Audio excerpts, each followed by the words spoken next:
नमो नमः। हम ब्राह्मण ग्रंथों के विषय में अध्ययन कर रहे थे। पूर्व में हमने ब्राह्मण किसे कहते हैं उसके विषय में पढ़ा। ब्राह्मण यानी यज्ञ को ही ब्राह्मण कहते हैं और उसके विषय में एक परिभाषा थी, ब्राह्मण नाम कर्मणस्तन मात्रम ग्रंथः व्याख्या ग्रंथः ब्राह्मण। अर्थात यज्ञों और अनुष्ठानों की व्याख्या करने वाले और वेद के मंत्रों की व्याख्या करने वाले जो ग्रंथ हैं उन्हें ब्राह्मण ग्रंथ कहा जाता है। प्यारे बच्चों, ब्राह्मण ग्रंथ वेद की 4 शाखाएं हैं, ऋग्वेद, यजुर्वेद, सामवेद, अथर्ववेद। इन चारों शाखाओं पर ही ब्राह्मण ग्रंथ लिखे गए। पूर्व में हमने ऋग्वेद की जो 2 ब्राह्मण ग्रंथ हैं वो है ऐसा अर्थात ऐत्रीय ब्राह्मण और शाखायन ब्राह्मण। ऐत्रीय ब्राह्मण में हमने पूर्व में पढ़ा था कि इसके जो रचनाकार हैं वो ऐत्रीय महिदास हैं, इसमें 40 अध्याय हैं। और शाखाएं जो ब्राह्मण ग्रंथ हैं उसमें जो अध्याय थे वो अध्याय थे 30 और इसमें ही अग्नाध्यान, अग्निष्टोम और 10 पौर्ण यज्ञों का वर्णन हमें प्राप्त होता है। उसके बाद हमने यजुर्वेद की शाखाओं के विषय में पढ़ा था।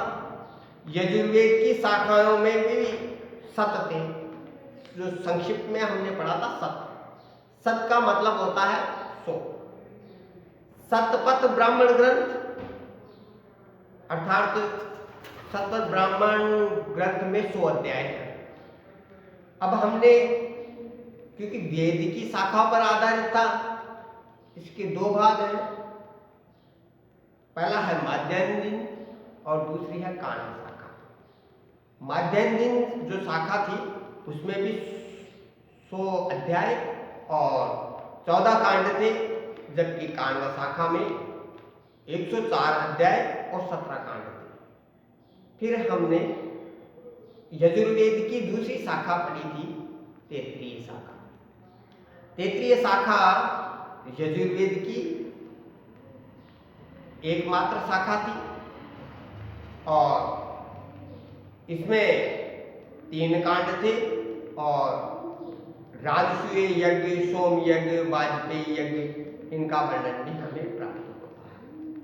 प्यारे बच्चों, ये जो शाखाएं हमने पढ़ी ये एक तो थी शुक्ल यजुर्वेद की और दूसरी थी कृष्ण यजुर्वेद की। पहली जो शाखा हमने जानी शतपथ वो शुक्ल यजुर्वेद की थी और दूसरी जो तैत्रीय शाखा थी वो कृष्ण यजुर्वेद की थी। आज हम सामवेद और अथर्ववेद दोनों ब्राह्मण ग्रंथों की शाखाओं के विषय में पढ़ेंगे। प्यारे बच्चों, सामवेद की 9 शाखाएं हमें प्राप्त होती हैं। इसका जो संक्षिप्त नाम है वो देखिए कैसा है, 25-26 छांव जैसा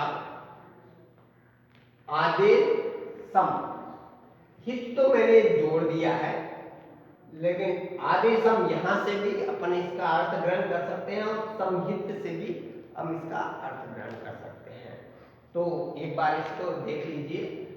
9 जो इसकी शाखाएं हैं, ब्राह्मण ग्रंथ है सामवेद की। 25-26 छांव जैसा आदेशम। हित 25 में क्या है, 25 को संस्कृत में कहते हैं पंचवीस। इसमें 25 अध्याय हैं और इसके अनेक उपनाम हैं, प्रौढ़, तांडव और महाब्राह्मण। इसका जो मुख्य विषय है वो सोमयाग है। प्रश्न पूछ लेता है प्रौढ़ ब्राह्मण ग्रंथ, तांडव ब्राह्मण ग्रंथ और महाब्राह्मण ब्राह्मण ग्रंथ। तो इसके उपनाम है प्यारे बच्चों, तो विशेष रूप से ध्यान रखना। षड्विंश, इसमें नाम से ही पता चल रहा है 26 अध्याय है, 5 प्रपाठक है और अंतिम प्रपाठक को अद्भुत ब्राह्मण कहते हैं। अंतिम होगा जो पांचवा प्रपाठक है उसे ही अद्भुत ब्राह्मण ग्रंथ भी कहते हैं। छांदोग्य, छा से छांदोग्य उपनिषद, ये छांदोग्य ब्राह्मण ग्रंथ। इसमें 2 प्रपाठक हैं जो 8 खंडों में विभक्त है और इसी को छांदोग्य जो ब्राह्मण ग्रंथ है इसी को मंत्र ब्राह्मण भी कहा जाता है। और फिर है वर्षे वंश ब्राह्मण ग्रंथ। सामवेद में जो गुरु परंपरा है उन परंपराओं का वर्णन इस ब्राह्मण ग्रंथ में किया गया जिसे वंश ब्राह्मण कहते हैं। अब जय का मतलब होता है जैमिनी, और जैमिनीय ब्राह्मण ग्रंथ को तबलाकार के नाम से भी जानते हैं। ध्यान रखना, जैमिनीय और तबलाकार दोनों एक ही नाम है। इसमें मुख्यतः विभिन्न यज्ञों और अनुष्ठानों का वर्णन मिलता है।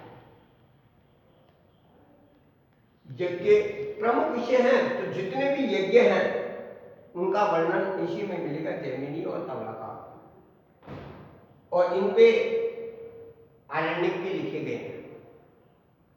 आगे है सामविधान, सा से सामविधान। इसमें 3 प्रपाठक हैं और विभिन्न व्रतों, जितने भी व्रत की करते हैं महिलाएं, उनका वर्णन मिलता है। पुत्र प्राप्ति का, जिनके पुत्र नहीं होते हैं तो पुत्र प्राप्ति किस प्रकार से की जाए, क्या क्या व्रत करें, ऐश्वर्य प्राप्ति के लिए, घर में सुख शांति ऐश्वर्य प्राप्ति करने के लिए कौन कौन से उपाय किए जाए, उन उपायों का वर्णन भी सामविधान में किया जाता है। इसके अतिरिक्त यज्ञ अनुष्ठानों का वर्णन भी इसमें किया जाता है।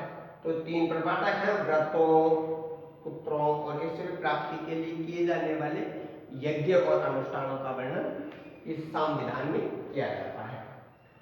अब आगे देखिए 25, 26 छांव जैसा आ का मतलब होता आरसी। इसमें 3 प्रपाठक है और सामवेद की आरसी अनुक्रमणि का अध्ययन, ये इसमें वर्णन का काम किया है। आरसी अनुक्रमणि का काम करता है। जिस तरह हम पाठों में पहला पाठ दूसरा पाठ अनुक्रमणि का बनाते हैं उसी तरह ये है, यह भी आरसी अनुक्रमणि का काम करता है ब्राह्मण ग्रंथ में। फिर आता है इसमें देवताध्याय, दे आदि 25, 26 छांव जैसा आदि। दे का मतलब होता है देवताध्याय। देवताध्याय में मुख्यतः देवताओं और छंदों का विवेचन प्राप्त होता है। इसमें 3 कांड है, 3 खंड है, टुकड़े, प्रथम खंड, द्वितीय खंड और तृतीय खंड। इसमें विभिन्न देवताओं और विभिन्न छंदों का विवेचन मिलता है। फिर रहता है सम, आदि सम, संहित। संहित का मतलब होता संहितोपनिषद। नाम से यहाँ उपनिषद नहीं है, यह है संहितोपनिषद ब्राह्मण ग्रंथ। इसमें मुख्यतः सामगान की पद्धतियों का प्रयोग किया जाता है, यानी ये जो ग्रंथ है सामवेदीय ब्राह्मण ग्रंथ, इसमें जो सामगान की जो पद्धतियां हैं उनका वर्णन हमें प्राप्त होता है। आगे अथर्ववेद के विषय में पढ़ते हैं। तो अथर्ववेद का केवल मात्र एक हमें ब्राह्मण ग्रंथ प्राप्त होता है। उस ब्राह्मण ग्रंथ का नाम है गौपद ब्राह्मण, और इस गौपद ब्राह्मण में भी 11 अध्याय है। इसे 11 अध्याय है। ये जो गौपद ब्राह्मण है ये 2 भागों में विभक्त है। अब 2 भागों में ये विभक्त है तो इसको पूर्व गौपद और उत्तर गौपद, इन 2 नामों से जाना जाता है। प्यारे बच्चों, इसमें 11 है, तो पहले जो पूर्व गोपद है इसमें 5 अध्याय है। इसमें गायत्री मंत्र और गायत्री के महत्व का वर्णन किया गया है, ब्रह्मचारी के जो कर्तव्य हैं उसका वर्णन किया गया है। इसके अतिरिक्त तो जो यज्ञ में जो ऋत्विक होते हैं उनके कार्यों का वर्णन भी पूर्व गोपद में प्राप्त होता है। इसमें जो यज्ञ है पुरुष अश्वमेध यज्ञ जो राम जी ने किया था उसका भी वर्णन प्राप्त होता है। फिर पुरुष मेघ यज्ञ उसका भी वर्णन मिलता है और अग्निष्टोम यज्ञ, विभिन्न और भी यज्ञ हैं, उन यज्ञों का भी वर्णन मिलता है। प्रमुख रूप से अपन देख लेते हैं अश्वमेध यज्ञ, पुरुष मेघ यज्ञ और अग्निष्टोम यज्ञ। इन तीनों यज्ञों का वर्णन भी इसमें जो मुख्य हैं उनका वर्णन मिलता है। आगे हम पढ़ते हैं उत्तर में, ये उत्तर गोपद। तो पूर्व गोपद और उत्तर गोपद, पूर्व गोपद में 5 हैं तो शेष कितने बचे? 6 और 5 दोनों अध्याय, दोनों का जो अध्याय मिलकर के 11 होते हैं। इसलिए हम जब प्रश्न पूछा जाए कि गोपद ब्राह्मण में कितने अध्याय हैं तो हमें 11 लिखने हैं। अब पूर्व गोपद में कितने हैं, उत्तर गोपद में कितने हैं, तो पूर्व गोपद में 5 और उत्तर गोपद में 6 अध्याय हमें प्राप्त होते हैं। प्यारे बच्चों, इसमें विभिन्न यज्ञों और आख्यायिकाओं को जो इतिहास से संबंधित हैं, जैसे इतिहास से संबंधित आख्यायिकाओं में सुनशेप की जो आख्यायिकाएं हैं वो जल प्लावन की आख्यायिकाएं हैं। वो जल प्लावन का मतलब होता है पूरी पृथ्वी ही जल में डूब गई थी, उसका भी वर्णन इसमें प्राप्त होता है। तो इस प्रकार इतिहास की जो समय जमाने की जो घटनाएं हैं उनका वर्णन वो मिलता है। इसके जो ऋषि हैं उत्तर गोपद के, वो गोपद ऋषि नाम, गोपद ऋषि का नाम ही गोपद है और इसी ऋषि के नाम पर इस जो ग्रंथ, ये जो ग्रंथ है गोपद ग्रंथ, इसका नाम पड़ा। प्यारे बच्चों, आगे हम आरण्यकों के विषय में जानेंगे। धन्यवाद।